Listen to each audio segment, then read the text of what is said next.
listen, I'm sorry, Atlanta. I'm very sorry. I'm going to reschedule a date today. I'm sorry about what happened on Saturday. For you people who want to know, what really happened was that our flight was at 11:30. It's supposed to get into fucking Atlanta at 2:19. And they kept pushing the flight back. And then at 3 o'clock, they just canceled them. No, at 5 o'clock, they just canceled the motherfucker. And the next flight was at 6:09, and that got delayed till 7:22. So we weren't going to get in till 10. I didn't want you people to sit there for fucking 3 hours. So my deepest motherfucking apologies. Once I got to Atlanta, guess what? They left my luggage in New Orleans. So I had to sit there till 5 in the morning and wait for my fucking luggage. What airline is that? Delta, who I love to death. Everybody has a bad day. Yeah. You know, I was not angry. Steve Simone started to get a little bit angry at the counter, and I reminded him about Ralphie May was banned for life. What? Yeah, from Delta. For kicking the counter at fucking LAX because he got there at 30 minutes before the flight. Yeah. And he missed it because he was a big shot. And he kicked the counter and he said, fucking this sucks. And they came and said, don't ever come into Delta again. Get the fuck out. Don't play at an airport. Do not play at an airport. When people tell me they play at an airport, I feel sorry for them. The TSA people have no time, and the airline people have no time. Yeah. Keep your mouth shut. Don't crack no fucking jokes. Well, the jokes Don't say dumb. nothing about dynamite. Don't say nothing about fucking going through the machine. Just wear sweats so you don't have to take your belt off if you're a fat fuck. Put some nice NB, what do you call it, New Balance sneakers. Yeah, slip them on, Be prepared to walk, slip them on, and take a shirt and take a hooded sweatshirt if it's cold on the plane. And make sure in your fucking bag that you're carrying on, you have the essentials. You always have to have a joint rolled up and hidden a certain way in case your luggage gets lost. You don't want to sit in your room like a fucking vampy. So thank God I had edibles on me. I had some fucking reefer on me. And I had a vapor pen on me. That shit, and I had my computer. So I never get stuck. I wasn't really stuck. I took a shower. I didn't have no fucking gel to put in my hair. I looked like fucking Zombo. But I was still going to fly. I didn't give a fuck, Jack, where my fucking luggage was. They can't get in it because I got it locked. I got one of those away suitcases that they're guaranteed for life, and it comes with a combination. You put on the plane? Well, I could even plug my phone on that bitch. You know that. You can charge your phone. It's tremendous. And I've had it for 2 months. You got to see what it looks like. Looks like it went through Afghanistan and they shot it. Looks like one of those Goodfella cars. They treat your luggage like shit, those fucking animals. Oh, yeah. You know, they lost my bag. And then they wanted receipts. They wanted receipts. They lost my bag, and I was like, listen, they said anything over $150 that was in the suitcase, we're going to need receipts. I'm like, well, there was some clothing in there. The jeans, some of the shoes. How much did they give you? Here's the thing, right? So I said, they were over $150. They said, we're going to need receipts for those. And I said, yeah, but I've had them for like a year. You know what I mean? You think I keep the receipts for... Once I get clothes, if I know I'm going to keep them, I throw away the fucking receipt. And they were like, yeah, it's just the policy. I said, but what about the clothes you're wearing? You like them? And she said, yeah. And I said, do you have receipts for those? She said, no. But I didn't lose these clothes. I'm like, okay. So they made me do receipts, which I didn't fucking have. And so then they were like, we'll give you something like $400 for the bag and everything. It's in. But then I have to go down someplace and sign some paperwork. Yeah, oh no, they make it rough for you. Yeah. They put you on hold. It's an hour. They make it rough for you. Let me tell you something how I feel. And I told the lady when she called me at 3, and she goes, your luggage didn't come. And I go, let me ask you a question, because this is what pisses me off, okay? This is what part of my beef is with society, and we've accepted it, is that I paid you $25 for that bag. Yeah. That means you're going to handle that bag with your life. If not, don't charge me, and I'll expect to lose it. But once I pay that $25, you know they charge me $100. Why? Because my bag was 2 pounds over. They don't fuck around at all. They don't fuck around. And I didn't have another bag, and I wasn't in the mood to argue. Listen, when I fly on Sunday, I don't want to argue. Yeah. I don't want to stand on the line. You first flight guy? Yeah, first flight guy. And this is what killed me this week. I didn't take the first flight out. You take the first flight out. That's why I don't like doing city to city. I like one city at a fucking time. Yep. You know what? When I get fucking Ali Wong, and then I could do 2 shows in a night, but until then, I don't want to go from city to city. It bothers the fuck out of me. It really does. But that's also early flight after early flight is not good. Well, if you take the early flight and you get to a town, they're not going to check you in your room. Yeah.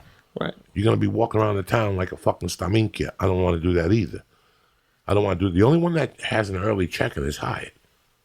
And they'll give it to you. They'll check you in at 9. They don't fuck around. I'm like platinum on the Hyatt. Yeah, So just but that's why, like, if you, I would think most airlines, you wouldn't have to pay if your bag was over 50 pounds. They got me on the way back from Minneapolis that week when I did Wisconsin. When I was shooting the movie in Jersey, the first week I had already 420 in Minneapolis and Milwaukee at the Paps.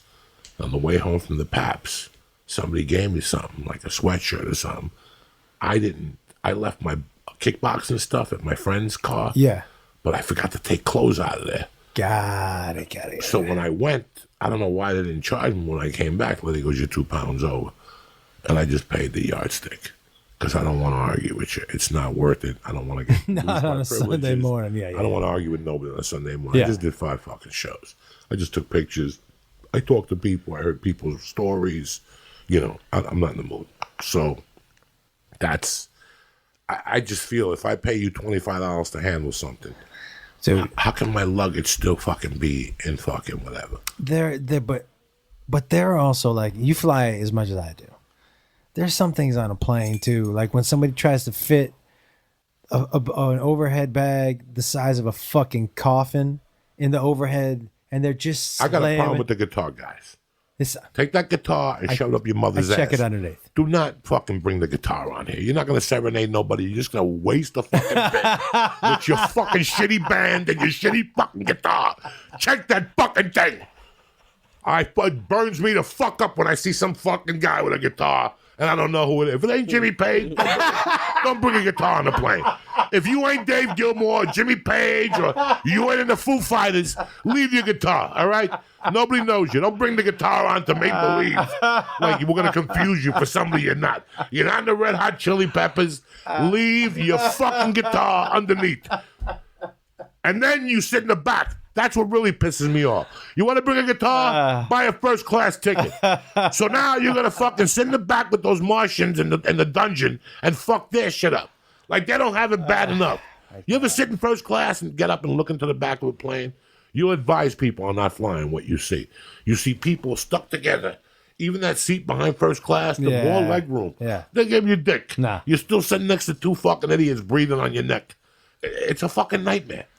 It's a fucking nightmare. I feel bad for people that don't fly when they fly and they tell them, we're going to have a great time. Yeah. They're sitting back there fucking stuck. My wife, she's in for a treat. And she doesn't know. Why? Because she's going to Tennessee, to Nashville. When's she going? But she came to me with the amount for the plane tickets for the American, and I told her absolutely not. They wanted $700. Yeah. To go sit in the back on American Airlines to go to Nashville because every fucking star in the country lives in Nashville now. So if you go to Nashville, especially nonstop, right? You have to. It's. I could get a cheaper mint ticket to Kennedy than what it is to fly. Yeah, I have to go. I have to fly back from Nashville. Well, when does this come out? Tomorrow. I have to fly back from Nashville this weekend. This weekend? Next weekend. And I looked at that flight and I'm like, what? One way, because it was like $600. There's 2 places that they rape you, and I can't figure out. Well, I know one place, Nashville. Yeah. Because of movie stars, when you get on the ATL, also they rape you a little bit. Yeah. I'm gonna tell you what's the fucking other place where they rape you to go to. Philadelphia. Come on. Have you ever seen what a ticket to Philadelphia costs? Yeah, I mean, I look do at it once all a of them. year. I look at the first class, the regular, and the business, and I go, holy shit. Every year I save points just to go to Philly, just to fuck them. Just to fuck them. Like I got miles for you. Do you want a coach seat? First class. I got 50,000. I'm covered. Listen. And then you can hear the crack over the phone. Joe, on the way back from New Zealand, the guy says to me, I'm checking in. He said, we have one more first class seat available. Do you want to take it? And I was like, you know what? Because it was like, I go, how much American to upgrade? And he was like $1,100. And I was like, you know what? I've never done something like that. I'm going to fucking do it. It changed the entire I never wanted to get off the plane. It was how many hours? 15 hours. You do anything 15 hours. Yeah. You got to take care of yourself. Yeah, you know what? It's not something I would usually spend money on. Honestly, I would be like, no, that's way too much. But it had been such a long trip. I was gone for almost 3 weeks. And I was like, you know what? I worked hard this trip. I'm putting on a card. I'm going. I would do it again. It changed the trip there. I was in the back. The trip back, I was in the front. It changed. Where's your wife? She stayed home. She was selling because we were selling the house. Okay. Oh, so she didn't go to New Zealand. No, it was just me. I thought she was gonna go. She was gonna go. So you ended up making money. Yeah. Yeah. You bring your wife, you break even. Yeah. That's what I told you. Yeah. Remember Yeah. What the fuck are you giggling about? No. Why did you like him? What did he do? He did an error. I knew a second ago, but now keep going from where you told it, because then You know that little forehead you got?